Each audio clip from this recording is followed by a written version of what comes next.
warahmatullahi wabarakatuh. Sebelumnya teman-teman semua, perkenalkan saya Melody Laura Putri beserta teman-teman saya ada Hania Azhar dan juga Natasha Aksani. Di sini kami akan menganalisis pengecekan grafik yang didapat dari soal-soal persamaan di mana nantinya akan berbentuk peta kontur. Namun sebelum itu, di sini saya mau menjelaskan dulu apa itu peta kontur dan juga apa fungsinya dalam kehidupan sehari-hari. Nah, jadi peta kontur ini adalah representasi grafis dari permukaan 3 dimensi dalam bidang 2 dimensi, di mana peta ini menampilkan garis-garis yang menghubungkan titik-titik yang memiliki ketinggian dan juga nilai yang sama, yang mana garis inilah yang disebut dengan garis-garis kontur. Lalu apa sih fungsinya dalam kehidupan sehari-hari kita? Sedikitnya saya akan menjelaskan dari 7 fungsi tersebut.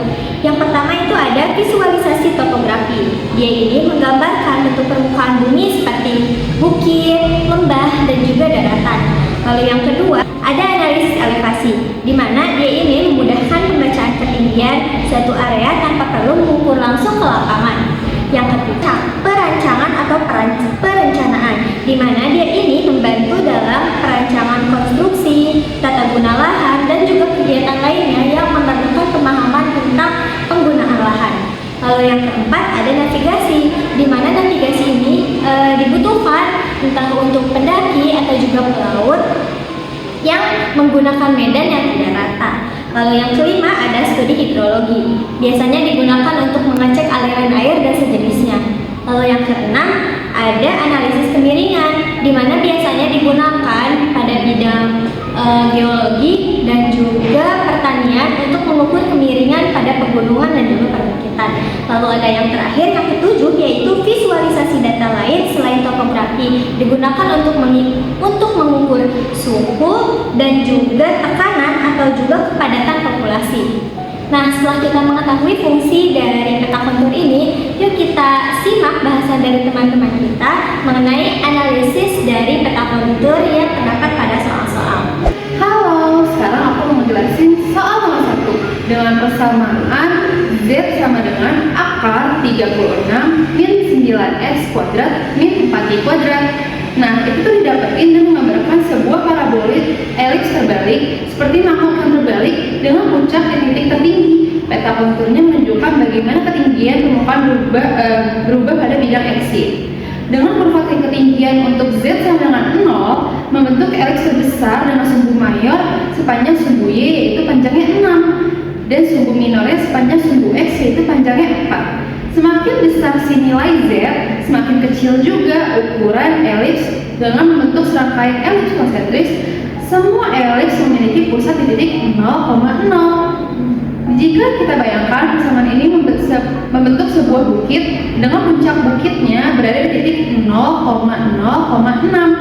Lereng bukit lebih curam di sepanjang sumbu x dibandingkan dengan sumbu y karena koefisien x kuadrat lebih besar dari y kuadrat dalam persamaan. Peta kontur ini simetris terhadap sumbu x dan sumbu y dan nilai z maksimum adalah 6.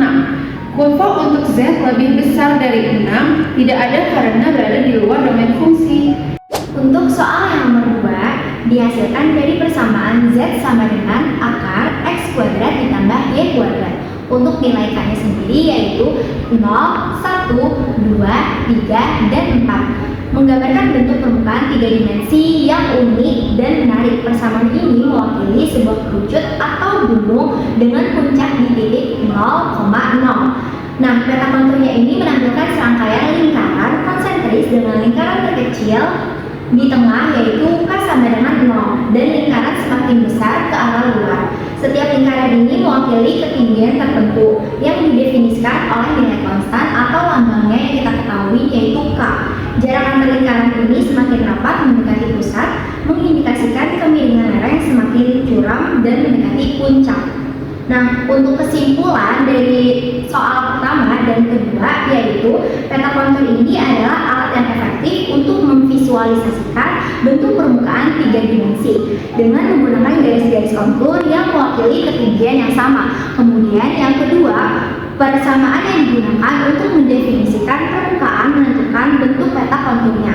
Kemudian yang ketiga, peta kontur ini dapat memberikan informasi tentang sifat-sifat permukaan seperti simetris dan kemiringan lereng. Dalam contoh pertama, simetri peta kontur terhadap sumbu X dan sumbu Y menunjukkan bahwa permukaan juga simetris terhadap sumbu tersebut.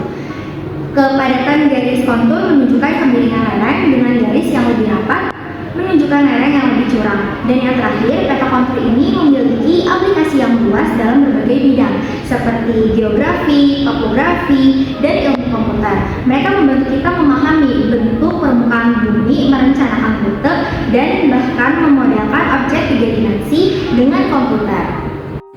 Nah teman-teman, itu dia pembahasan tentang peta kontur dari kita semua. Semoga bermanfaat ya teman-teman. Dadah!